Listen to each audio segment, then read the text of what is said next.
Hello నమస్తే అందరికీ welcome to veg specials. ఈరోజు మనం చేసుకోబోయే రెసిపీ చాలా ఆరోగ్యకరంగా మరియు కమ్మగా ఉండే గోధుమ రవ్వ, రాగులు మరియు అటుకులతో చేసుకునే లడ్డూలు. మనం రెగ్యులర్గా బొంబాయి రవ్వ లడ్డూలు, నువ్వుల లడ్డూలు లాంటివి చేస్తుంటాము. ఈసారి మనం కొత్తగా ఈ మల్టీగ్రెయిన్ లడ్డూలు తయారు చేస్తున్నాము.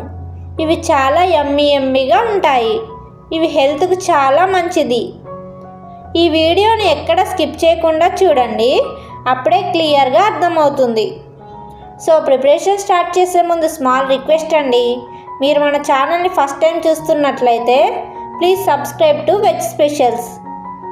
అలాగే ఈ వీడియో మొత్తం చూశాక నచ్చితే ఒక లైక్ కూడా చేయండి. అప్పుడే ఎక్కువ మందికి రీచ్ అయ్యేలా హెల్ప్ చేసిన వారు అవుతారు. ఈ మల్టీగ్రెయిన్ లడ్డూలకి కావాల్సిన పదార్థాలు: గోధుమ రవ్వ 400 గ్రాములు, రాగులు 100 గ్రాములు, అటుకులు 100 గ్రాములు, పంచదార 300 గ్రాములు, ఇలాచి 8, నెయ్యి 3 టీ స్పూన్స్, జీడిపప్పు 6, బాదం పప్పు 6, కిస్మిస్ 10. ఇప్పుడు ఈ మల్టీగ్రెయిన్ లడ్డూలు ఎలా తయారు చేసుకోవాలో చూసేద్దాం పదండి. ముందుగా స్టవ్ ఆన్ చేసి కళాయి పెట్టుకొని, కళాయి కాస్త వేడయ్యాక 3 టీ స్పూన్లు నెయ్యి వేయాలండి. నెయ్యి కాస్త వేడయ్యాక మనం ముందుగా సన్నగా తరిగి పెట్టుకున్న జీడిపప్పు ముక్కలు, బాదం పప్పు ముక్కలు మరియు కిస్మిస్ వేసి ఈ విధంగా దోరగా వేయించుకోవాలి. ఇవి దోరగా వేగాక ఒక బౌల్లోకి వేసుకొని పక్కన పెట్టుకోవాలి. తర్వాత ఇదే కళాయిలో గోధుమ రవ్వను వేసి ఈ విధంగా దోరగా వేయించుకోవాలండి. ఇలా దోరగా వేయించిన గోధుమ రవ్వలో అటుకులు వేసి, ఆ తర్వాత రాగులు వేసి 3 నుంచి 4 నిమిషాల పాటు ఇవి కమ్మటి వాసన వచ్చేంత వరకు వేయించుకోవాలి. ఆ తర్వాత స్టవ్ ఆఫ్ చేసి ఇవి కాస్త చల్లారాక మిక్సీ జార్లో వేసి ఇలాచీ కూడా వేసి ఈ విధంగా కాస్త బరకగా గ్రైండ్ చేసుకోవాలి. తర్వాత స్టవ్ ఆన్ చేసి కళాయి పెట్టుకొని, కళాయి కాస్త వేడయ్యాక చక్కెర వేసి 1 గ్లాస్ వాటర్ పోసుకోవాలండి. ఇక్కడ మేము చక్కెర వాడాము, మీరు చక్కెర బదులు బెల్లం కూడా యూజ్ చేసుకోవచ్చండి. చక్కెర కరిగేంత వరకు ఈ విధంగా గంటతో కలుపుతూ ఉండాలి. చక్కెర కరిగి మరగడం స్టార్ట్ కాగానే స్టవ్ ఆఫ్ చేసుకోవాలండి.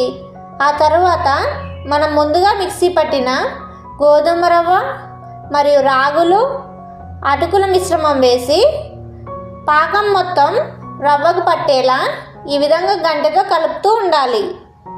రవ్వకి పాకం పట్టాక మనం ముందుగా వేయించి పెట్టుకున్న జీడిపప్పు ముక్కలు, బాదం పప్పు ముక్కలు మరియు కిస్మిస్ వేసి మనం ఎంత వేడి పట్టుకోగలమో చూసుకొని ఈ విధంగా ఉండల్లాగా చేసుకోవాలి.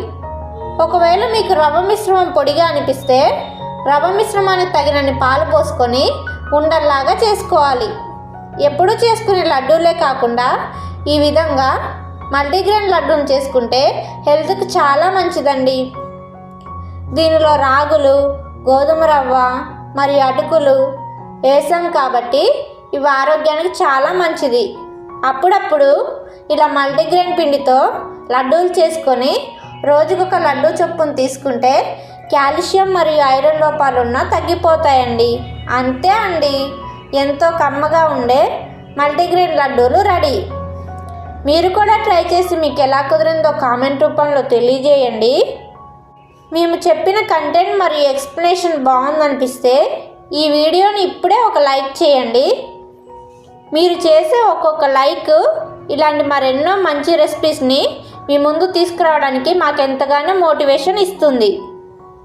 మీరు మీ ఫ్యామిలీ మెంబర్స్తో, ముఖ్యంగా మీ ఇంట్లో లేడీస్తో మన వెజ్ స్పెషల్స్ ఛానల్ని సబ్స్క్రైబ్ చేస్తే ఇలాంటి ఎన్నో రకాల టేస్టీ మరియు హెల్తీ రెసిపీస్ని ఈజీగా తయారు చేసుకునే అవకాశం ఉంటుంది. మీకు ఈ వీడియో నచ్చినట్లయితే please like the video, comment and share, but don't forget to subscribe veg specials channel. Thank you so much for watching this video. Have a nice day.